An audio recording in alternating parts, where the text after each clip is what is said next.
कैसे हैं आप सब। मैं हूं रश्मि और आप सबका वेलकम है आपके अपने चैनल द फाइनेंस गुरु में, जहां पर हम फाइनेंस रिलेटेड टॉपिक्स को अंडरस्टैंड करते हैं बहुत ही इजी वे में। फ्रेंड्स, अगर आप हमारे चैनल पर नए हैं तो please subscribe our channel so that you will be getting our latest video notification updates. Friends, आप लोगों को मालूम होना चाहिए कि द फाइनेंस गुरु चैनल पर डेली बेसिस पे रोज फाइनेंशियल अपडेट्स आते हैं आप लोगों की फैसिलिटी के लिए। कुछ इंपॉर्टेंट वीडियोस का लिंक मैंने डिस्क्रिप्शन बॉक्स में डाल दिया है। Please do watch our videos and subscribe our channel, motivate and support our channel. Friends, अभी फाइनेंस मिनिस्ट्री ने एक कमेटी का गठन किया है to review our national pension system. जी हाँ, सही समझा आपने। ये कमेटी बेसिकली इनके चेयरमैन रहेंगे हमारे फाइनेंस सेक्रेटरी जो टीवी सोमनाथन जी हैं, वो इस कमेटी के चेयरमैन रहने वाले हैं। और कुछ मेंबर्स हमारे PFRDA से भी रहेंगे, pension fund regulatory development authority से भी रहने वाले हैं। और ये कमेटी मेंबर्स बेसिकली एक रिपोर्ट तैयार करेंगे कि हमारे नेशनल पेंशन सिस्टम में क्या क्या खामियां हैं और कैसे इस कमेटी को हम इस नेशनल पेंशन सिस्टम को हम किस तरीके से इम्प्रूव कर सकते हैं। फ्रेंड्स, आपको मालूम होगा कि अभी फ़िलहाल ही कुछ स्टेट्स ऑलरेडी शिफ्ट कर चुके हैं ओल्ड पेंशन स्कीम में, बट ये बिल्कुल भी सराहनीय कदम नहीं है, मैं ये कहूँगी, क्योंकि जो नया पेंशन स्कीम है वो आया ही इसलिए है ताकि पेंशनर्स को भी ज़्यादा से ज़्यादा फ़ायदा हो और हमारी इकोनॉमी भी बूस्टअप हो सके। ओल्ड पेंशन स्कीम में तो सिर्फ पेंशनर्स को ही फ़ायदा है, सरकार को और इकोनॉमी को बिल्कुल नुकसान ही है। और पेंशनर्स को भी फ़ायदा कुछ हद तक ही जा करके है। ऐसा नहीं है कि अगर फिक्स्ड पेंशन मिलती है ओल्ड पेंशनर्स को तो उसमें फ़ायदा है, ऐसा बिल्कुल भी नहीं समझना चाहिए। और आइए इस वीडियो में हम डिटेल में बात करेंगे कि ओल्ड पेंशन स्कीम में क्या है और न्यू पेंशन स्कीम में क्या है, ये कब से लागू है और ये कब से इफेक्ट में आई, और क्या क्या टैक्स बेनिफिट्स हैं, क्या क्या टैक्स सेविंग बेनिफिट्स जो हैं हमको मिल सकते हैं NPS स्कीम में। इन सब से जुड़ी तमाम जानकारी के लिए please watch this video. Friends, अभी फ़िलहाल ही कुछ स्टेट्स हैं जो वापस OPS स्कीम में मूव कर गई हैं, शिफ्ट कर गई हैं। कौन कौन सी ऐसी स्टेट्स हैं? राजस्थान है, पंजाब है, हिमाचल प्रदेश है, झारखंड है, छत्तीसगढ़ है। और अभी महाराष्ट्र में भी ये बात चल रही है कि हमें OPS स्कीम में जाना चाहिए। तो ऐसा क्यों हो रहा है, क्यों ये सब स्टेट्स मूव करना चाह रही हैं OPS में, और क्यों अब हमारी जो फाइनेंस मिनिस्ट्री है प्रमोट करना चाह रही है न्यू पेंशन स्कीम को, नेशनल पेंशन स्कीम को। हालांकि दोनों ही पेंशन स्कीम्स जो हैं हमें रिटायरमेंट बेनिफिट्स देती हैं। तो जानते हैं कि क्या अहम डिफरेंसेस हैं OPS के तहत और NPS के तहत, और हमें और इकोनॉमी को किससे फ़ायदा होने वाला है और क्या क्या फ़ायदे हैं। OPS basically government approved pension scheme है। यहाँ पर ध्यान देने वाली बात यह है कि जो पेंशन कंट्रीब्यूशन है वो एम्प्लॉयज़ को बिल्कुल भी कुछ भी कंट्रीब्यूट नहीं करना होता। सारा पूरा का पूरा पेंशन अमाउंट जो है वो गवर्नमेंट देती है। और ये किन लोगों को मिलता है, कौन कौन लोग एलिजिबल रहते हैं? तो ये सेंट्रल एंड स्टेट गवर्नमेंट के एम्प्लॉयज़ एलिजिबल रहते हैं जिन्होंने कम से कम 10 साल की सर्विस की हो सेंट्रल एंड स्टेट गवर्नमेंट के तहत। अगर 10 साल की मिनिमम सर्विस है तो आप ये एलिजिबल हो जाते हैं इस पेंशन के लिए। और सारा का सारा कंट्रीब्यूशन यहाँ पर गवर्नमेंट करके चल रही है, आपको एक पैसा भी नहीं देना होता। और किस चीज़ के ऊपर बेस्ड होती है? ये लास्ट ड्रॉन सैलरी के ऊपर बेस्ड रहती है। जैसे सपोज़ अगर आपकी लास्ट रिटायरमेंट से पहले लास्ट ड्रॉन मंथली सैलरी जो है 1 लाख रुपीज़ है, तो उसका 50% मान लिया जाएगा, जो कि हो गया 50,000 रुपये, प्लस डियरनेस अलाउंस जो आपको मिल रहा है वो। तो 50% of the last drawn salary plus dearness allowance ये आपकी तय कर दी जाती है pension amount, monthly pension amount. और इसमें एक और ध्यान देने वाली बात ये है फ्रेंड्स कि ये जो डियरनेस अलाउंस है, ये जो महंगाई भत्ता है, ये साल में 2 बार इंक्रीज़ होता है। तो इसका मतलब ये हुआ कि जैसे जैसे महंगाई भत्ता बढ़ता रहेगा, डियरनेस अलाउंस बढ़ता रहेगा, आपकी पेंशन अमाउंट भी उस अमाउंट से इंक्रीज़ करती रहेगी। तो ये 2 फ़ायदे की बात है ओल्ड पेंशन स्कीम में कि एक तो एम्प्लॉयज़ को कुछ कंट्रीब्यूट नहीं करना पड़ रहा और पेंशन अमाउंट भी उनका बढ़ता जा रहा है जैसे जैसे डियरनेस अलाउंस बढ़ रहा है। चलिए अब समझते हैं NPS। तो नेशनल पेंशन स्कीम या फिर न्यू पेंशन स्कीम भी बोला जाता है, ये बेसिकली 2004 से एप्लीकेबल हुई थी, जब एनडीए की सरकार बनी थी तब उन्होंने क्या किया था कि 1 जनवरी 2004 से एनपीएस को बेसिकली ले आए थे और ओपीएस को रिप्लेस कर दिया था एनपीएस से।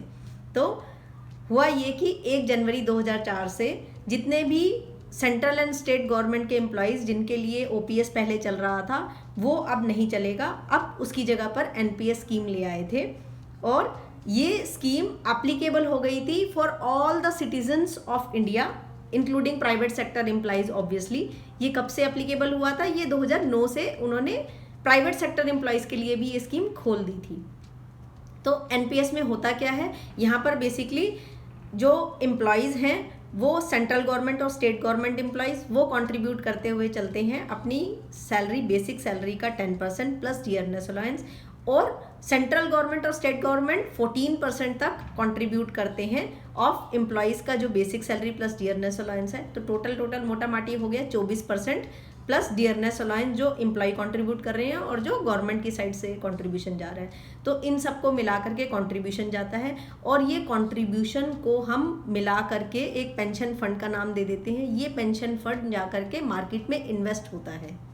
तो ये मार्केट लिंक शेयर्स हो गए, डिबेंचर्स हो गए, गवर्नमेंट बॉन्ड्स एंड सिक्योरिटीज़ हो गई, यहाँ पर ये पैसा जा करके इन्वेस्ट किया जाता है। और क्योंकि मार्केट के सेंटिमेंट्स घटते बढ़ते रहते हैं तो यहाँ पर रिटर्न्स भी घटते बढ़ते रहते हैं। तो यहाँ पर कोई फिक्स्ड पेंशन नहीं आ रही है। यहाँ पर पहले तो अमाउंट डिपेंड करेगा कि कितनी एज फैक्टर है आपकी, कितना इन्वेस्ट किया गया है पेंशन फंड में, कितना कंट्रीब्यूशन गया है, कितनी रिटर्न्स आ रही हैं, ये सब फैक्टर्स। तो इन चीज़ों के ऊपर डिपेंड करता है कि आपकी पेंशन कितनी होने वाली है।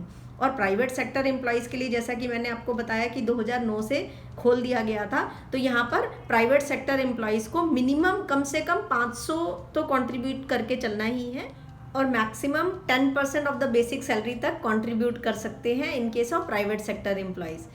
फ्रेंड्स, बेसिकली मेन जो ऑब्जेक्टिव था एनपीएस को लाने का वो ये था कि गवर्नमेंट की साइड से कि वो ऑल सिटीजन्स ऑफ इंडिया को, जितने भी हमारे भारत के नागरिक हैं, उनको एक secure and stable retirement benefits दे सके, जिसका लाभ ना केवल गवर्नमेंट एम्प्लॉयज़ उठाएं बट हमारे प्राइवेट सेक्टर के एम्प्लॉयज़ भी उठा सकें।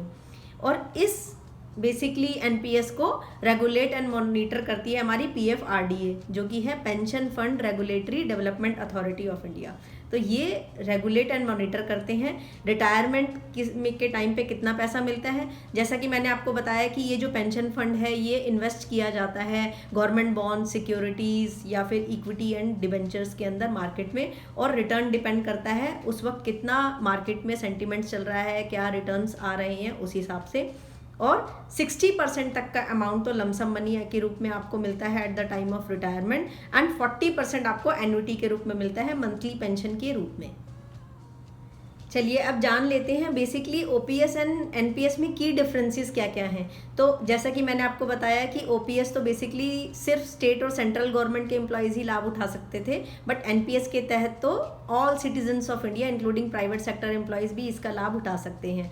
ओपीएस के तहत होता क्या था कि जो हमारी लास्ट ऑन सैलरी है उसका 50% प्लस डियरनेस अलाउंस हमको मिलता था पेंशन में। बट जो एनपीएस के तहत जो कि 1 जनवरी 2004 से एप्लीकेबल हुआ, उसके तहत हमको जो कंट्रीब्यूशन हम लोग करेंगे बेसिकली वो डिपेंड करता है कि कितना कंट्रीब्यूशन हम कर रहे हैं, एज फैक्टर क्या है और कितना रिटर्न्स आने वाला है जो हम इन्वेस्ट करके चलेंगे उस पर। तो इन सब फैक्टर्स के ऊपर डिपेंड करेगा कि हमारा पेंशन अमाउंट कितना है। तो यहाँ पर रिटायरमेंट के टाइम पे कितना मिलेगा, तो यहाँ रिटायरमेंट के टाइम पे ओपीएस में तो हमको बेसिकली मंथली पेंशन के रूप में अमाउंट मिलेगा। मंथली पेंशन कितना होगा, जो कि लास्ट ऑन सैलरी है उसका 50% और हमें बेसिकली प्लस डियरनेस अलाउंस मिलेगा। और जैसे जैसे डियरनेस अलाउंस ऊपर जाएगा और हमारा बेसिकली पेंशन भी उतना ही बढ़ता जाएगा। यहाँ आपको लमसम मनी कुछ भी नहीं मिल रहा है, मैं आपको बता दूँ।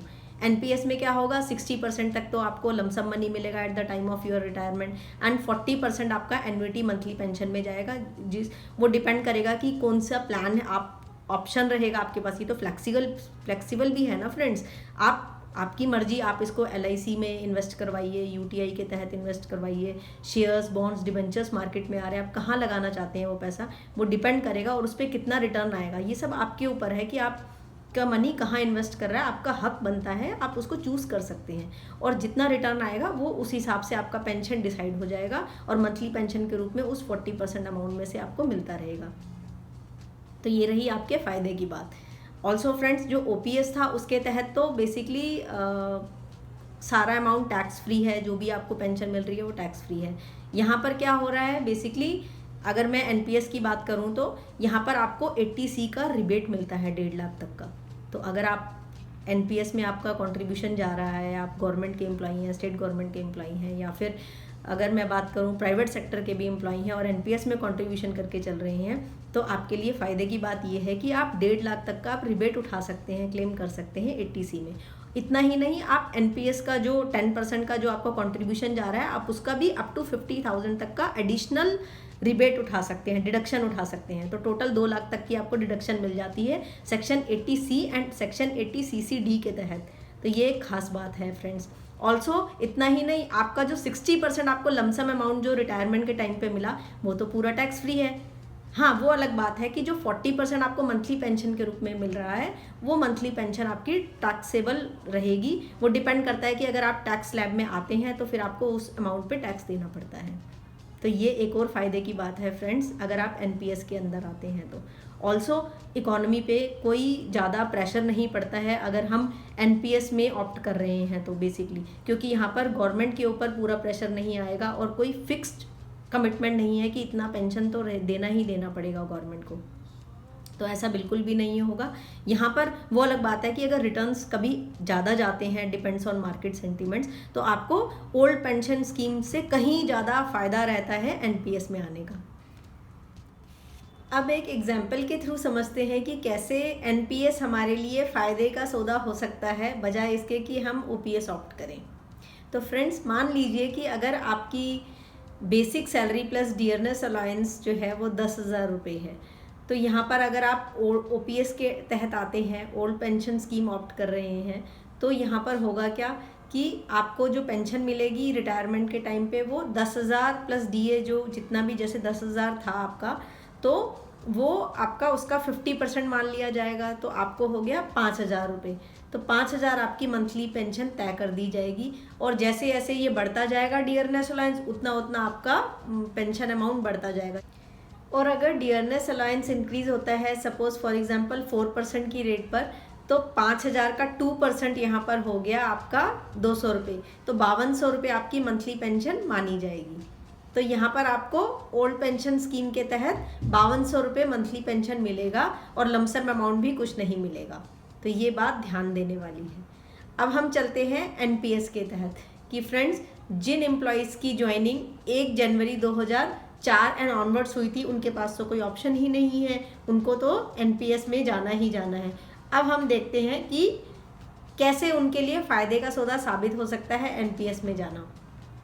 फ्रेंड्स, यहाँ पर अगर मान लेते हैं कि एक एम्प्लॉई हैं, उनकी एज 35 ईयर्स है और सर्विसेबल ईयर्स ऑफ सर्विस जो है वो 25 ईयर्स तक उन्होंने की, मतलब वो रिटायर हुए 60 ईयर्स की एज पे। तो यहाँ पर 25 साल तक उन्होंने सर्विस दी और यहाँ पर उनका जो मंथली सैलरी था, बेसिक सैलरी, वो है 10,000 रुपये। तो 10,000 का वो 10% कॉन्ट्रीब्यूट करते हुए चल रहे हैं अपने पेंशन के लिए, तो वो हो गया आपका 1,000। प्लस अगर वो गवर्नमेंट एम्प्लॉई हैं तो यहाँ पर गवर्नमेंट भी कंट्रीब्यूट करेंगी 14% ऑफ देयर बेसिक सैलरी, तो जो कि हो गया 1,400 रुपीज़। तो 1,000 जो एम्प्लॉई ने कंट्रीब्यूट किया था प्लस 1,400 जो गवर्नमेंट ने कंट्रीब्यूट किया था, टोटल कितना हो गया 2,400 रुपये। तो यहाँ मंथली बेसिस पे आपका जो कंट्रीब्यूशन चलता हुआ चल रहा है वो 2,400 चल रहा है। तो अभी मैं कुछ भी नहीं ले रही, प्लेन सिंपल एग्जांपल ले रही हूँ जहाँ पर कुछ भी सैलरी इंक्रीज़ नहीं है। मान के चलते हैं अभी 2,400 रुपये मंथली बेसिस पे 25 साल तक के लिए इन्वेस्टमेंट चल रही है, कंट्रीब्यूशन चल रहा है।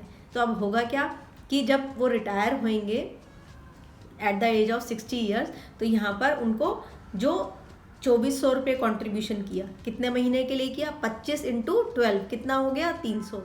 तो यहाँ पर 2,400 रुपये का मंथली पेंशन कंट्रीब्यूशन चल रहा है एम्प्लॉई का, और 60 साल के बाद क्या होगा 2,400 × 300 महीने इंटू जो 8% का कंपाउंडेड इंटरेस्ट हम मान के चल रहे हैं, क्योंकि मान के चल रहे हैं कि अभी 8% हमें मार्केट रिटर्न दे रही है। हालांकि अभी आजकल रिटर्न हमें काफ़ी अच्छा खासा जा रहा है, बट हम कंजर्वेटिव बेसिस पे सबसे मिनिमम लेके चल रहे हैं 8% का। तो कंपाउंडेड करेंगे तो होगा कितना, 28,16,833 रुपये हमारा बनता है at the age of 60 years. अब फ्रेंड्स, ये जो 28,16,833 है, इसका 60% तो स्ट्रेट अवे हमें मिल जाएगा लमसम मनी के रूप में।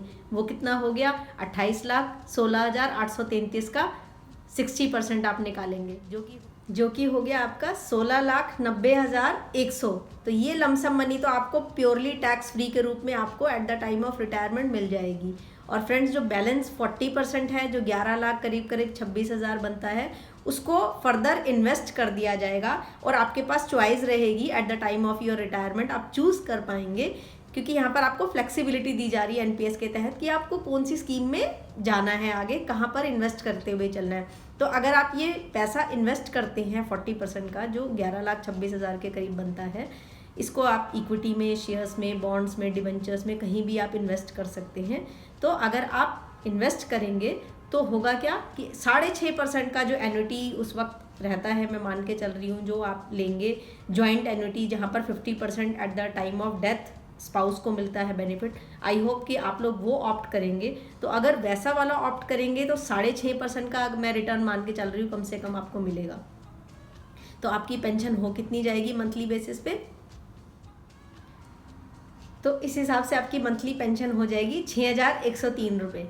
तो देखा आपने, जो कि कहीं ज़्यादा है आपके ओपीएस स्कीम के तहत मिलने वाली पेंशन के।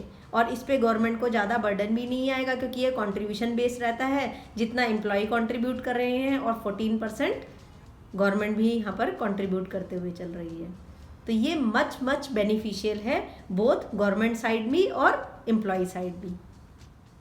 ऑल्सो यहाँ पर मैं एक बात और बताना चाहूँगी कि गवर्नमेंट ने ऑप्शन भी दिया था अपने central government and state government employees को कि वो ओपीएस स्कीम में जा सकते हैं अगर उनका अपॉइंटमेंट ऑन और बिफोर 22 दिसंबर 2003 को हुआ, बट उनकी ज्वाइनिंग ऑन और आफ्टर 1 जनवरी 2004 को रही। तो ऐसे एम्प्लॉयज़ और जो नई पेंशन स्कीम के तहत आ रहे थे, तो उनके पास ऑप्शन है, वो वापस मूव बैक भी कर सकते हैं ओपीएस के तहत। तो ये चॉइस प्योरली मैं आप पर छोड़ती हूँ कि आपको जाना चाहिए या नहीं जाना चाहिए। बट फैक्ट्स एंड फिगर्स मैंने आपके सामने इस वीडियो में शेयर की। Hope friends you find this video useful for you. If so, please like, share and comment on our video and subscribe our YouTube channel. Thanks for watching.